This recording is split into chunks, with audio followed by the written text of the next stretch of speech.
जैसा कि आप थंबनेल देखकर आए हैं कि मैंने नीट को कैसे मैनेज किया अपनी जॉब के साथ। जी हाँ, मैं 2019 से लेकर 2025 तक जॉब कर रहा था, पढ़ा रहा था बच्चों को, हायर सेकेंडरी को, जैसे कि आप देखते हैं लेक्चर्स वगैरह वैसे ही ऑफलाइन पढ़ा रहा था। और लास्ट ईयर तो मैं नीट के सिलेबस भी पढ़ाया है। तो कैसे मैं नीट के साथ इन चीज़ों को कर पाया, मेरे के पास इतना टाइम क्यों लग गया, 2018 में मेरा 12th हुआ, 2025 में सिलेक्शन क्यों हुआ, और इसका खैर आंसर तो मैं बाद में दूंगा, लेकिन कैसे मैंने जॉब को मैनेज किया मैं आपको बताना चाहता हूँ। देखिए, मेरा 2023 का जो ईयर था जिसमें मैं जॉब कर रहा था और मैं नीट की तैयारी शुरू कर रहा था, उसके पहले मैंने नीट की तैयारी ऐसा नहीं करी कि हाँ चलो नीट की तैयारी करते हैं, बस पेपर दिया, फॉर्म भरा था। नीट की तैयारी मैं शुरू कर रहा था 2023 में। तब मैं आपको शेड्यूल बताऊंगा उस टाइम का कि कैसे मैं जॉब के साथ साथ नीट को कर रहा था। चलिए शुरू करते हैं। मैं क्या करता था, मैं 2023 में क्या करता था, रात को मैं सो जाता था 11 बजे के लगभग, है ना। ये बहुत हेक्टिक साल था वो। 11 बजे के लगभग मैं सो जाता था। सुबह से बताऊंगा तो 4 घंटे मैं सोया, 12, 1, 2, 3, है ना। तो 3 बजे तक मैं सोया, और 3 बजे जब अलार्म बजता था, 5 फोन जितने घर में थे ना, एक छोटा फोन था मेरे पास कीपैड, और बाकी जितने 3 फोन घर में थे बड़े, वो सब में अलार्म लगा देता था। मम्मी के में भी अलार्म लगा दिया, मेरे में भी लगा दिया, ठीक है, पापा के फोन में भी अलार्म लगा दिया 3 बजे का, ठीक है, और सबका बज रहा है, दीदी के में भी लगा दिया, सबके फोन बज रहे हैं 3:30 बजे, कभी 3 बजे, ठीक है।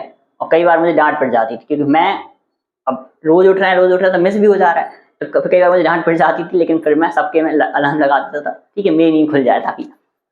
फिर क्या हुआ, फिर मैं धीरे धीरे आदत पड़ गई तो वो चीज़ शॉर्ट हो गई। 3 बजे उठ के नहाया तुरंत ही। नहाने के बाद 4, 5, 6, 7, ये 4 घंटे मेरे पास रहते थे, ठीक है, मतलब थोड़ा बहुत टाइम चला जाता था, 3.5 घंटे के लगभग मेरे पास रहते थे।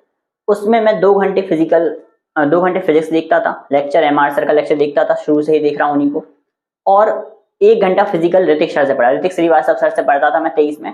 उनसे पूरा उनके जो लेक्चर रिकॉर्डेड था उसको पूरा देखा, रिकॉर्डेड लेक्चर देते थे वो, ठीक है, उसको पूरा देखता था। इन दोनों को पढ़ने के बाद फिर मैं स्कूल चला जाता था 7 बजे। 7 बजे से लेकर 8, 9, 10, 11, 12, 5 घंटे का स्कूल है। उसके बाद अपन आ गए घर, ठीक है।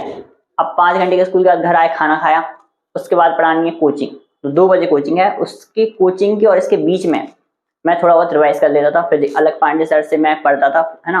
तो फिजिक्स के पुराने लेक्चर जो थे ना, वो मैं कुछ टॉपिक समझ में नहीं आते थे अगर मुझे पुराने, तो मैं उनसे पुराने लेक्चर से कर लेता था, एमआर सर से और अलग पांडे सर से, दोनों से मैंने पूरी फिजिक्स पढ़ी है। कभी कभी ऐसा होता था कि एमआर सर ने पढ़ा दिया, समझा दिया, लेकिन वो बेसिक बहुत सारी चीजें ऐसी थी जो मुझे बिल्कुल ही नहीं आता था, कि पता ही नहीं था कि क्या होता है, और मुझे लगता था कि अलग सर से देखकर वो चीजें मुझे आ जाती, या फिजिकल कभी कभी मुझे उनसे आ जाती थी, ठीक है, तो वो मैं उनसे पढ़ लेता था।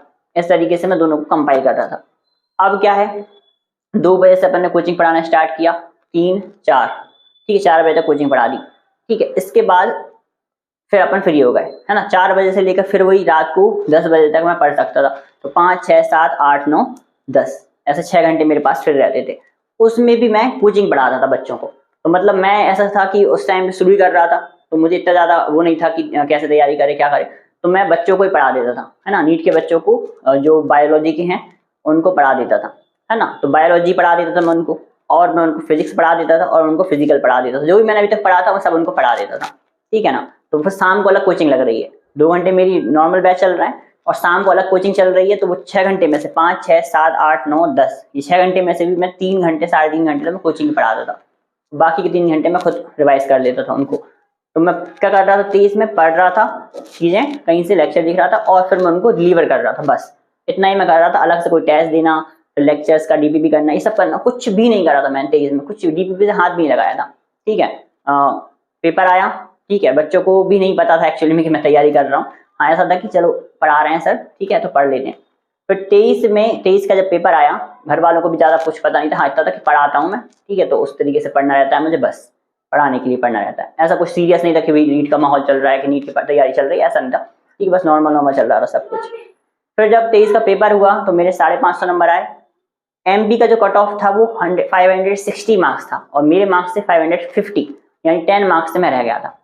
तो बहुत ज़्यादा दुख तो हुआ, लेकिन इतना नहीं हुआ क्योंकि मैंने बहुत ज़्यादा तैयारी नहीं करी थी। मैं सोच लिया था कि हाँ, अगर मैं टेस्ट देता, डीपीपी सॉल्व करता, लेक्चर अच्छे से लेता सारे के सारे, है ना, और थोड़ा बहुत चीज़ें मेंटेन करता, तो मेरा हो जाता, मुझे ऐसा लगा।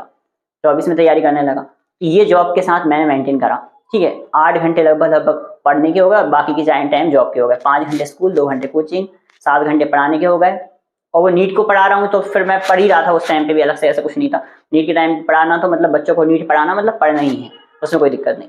पर बोर्ड पढ़ाना, 11th-12th को पढ़ाना, बोर्ड के क्लास पढ़ाना, उसमें नीट का कुछ भी ज़्यादा नहीं आता, तो वो मेरा टाइम जाता था एक तरीके से। तो 7-8 घंटे मेरे जॉब में जा रहे हैं, 7-8 घंटे मेरे पढ़ाई में जा रहे हैं, और बाकी टाइम में चीज़ें कर रहा हूँ। मैं 10 नंबर से रहा था, थोड़ी किस्मत अच्छी होती तो मैं निकल सकता था।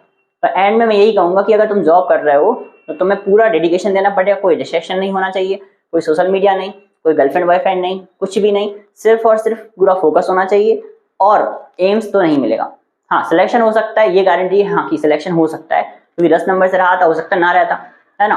तो इसका मतलब पढ़ तो लिया था, पढ़ाई तो हो सकती है, लेकिन सिलेक्शन हो सकता है, लेकिन एम्स मिल जाएगा ऐसा मैं नहीं कह सकता, ठीक है, क्योंकि मुझे नहीं मिला। अब और रही बात 24 की, तो उसकी कहानी आपको पता है, दूसरी वीडियो से बताया है मैंने, और पूरी स्टोरी मैं लाऊंगा अपनी वीडियोस की जल्दी, लेकिन ये जॉब के साथ जो करना चाह रहे थे उनके लिए था। ठीक है, मिलेंगे किसी नेक्स्ट वीडियो में नेक्स्ट टॉपिक के साथ, जब तक के लिए ओके बाय।